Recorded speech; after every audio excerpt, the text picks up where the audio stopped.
By the end of this video, I will have discussed how to access a unit card, how to identify mages, priests, sacred units, and scouts, and basic important unit stats. Hello, and welcome to 097. So currently, we are looking at a game with middle-aged Marignon, like our previous videos. Right now, I'm going to click on Statistics over here, which brings up this menu. Then we're going to click Pretenders of the World. This will bring up a list of all players. Now we can click on our god's name to bring up our nation description. I did this so we can look at all the units our nation has available, and we can examine the unit cards for any of these units by right-clicking on their portrait. Let's start with this swordsman. He's got no special rules, he's just a guy with a big sword. You're probably somewhat familiar with the gold, resource, and recruitment costs of some of your units by now. We will ignore these. For the rest of them, higher values are always, or nearly always, better. Hit points are health, standard. Protection reduces the damage the unit takes from attacks. Attack and defense skill affect how good the unit is at fighting.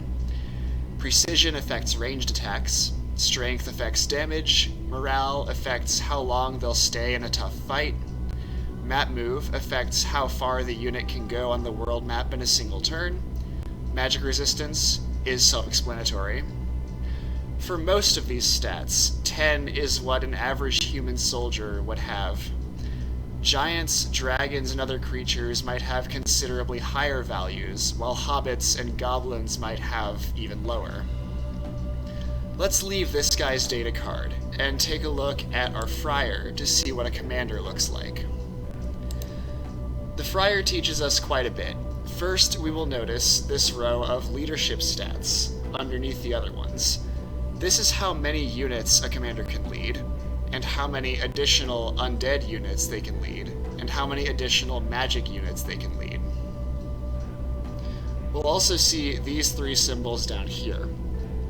The lit candles with the number next to it means this character is a priest of that level, in this case 1. All priests will have this ability. The unlit candles mean a unit is sacred, and can be blessed by a priest to receive the benefits of your bless effect. A few units will usually be sacred as well. See if you can find them in your roster. Conveniently, the friar also has this cloak and dagger, which represents stealth. This means if the friar isn't leading an army, unless the whole army is also stealthy, he can sneak into enemy lands and scout for us. Scouts and spies all have this ability.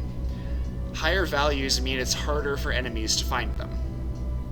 Now, let's take a look at the Initiate instead. This guy has a fire pip with a 1 next to it. That means he's a level 1 fire mage. All mages will have at least one path with at least one level in it. Learning which of your mages can cast which spells is an important part of strategy in this game.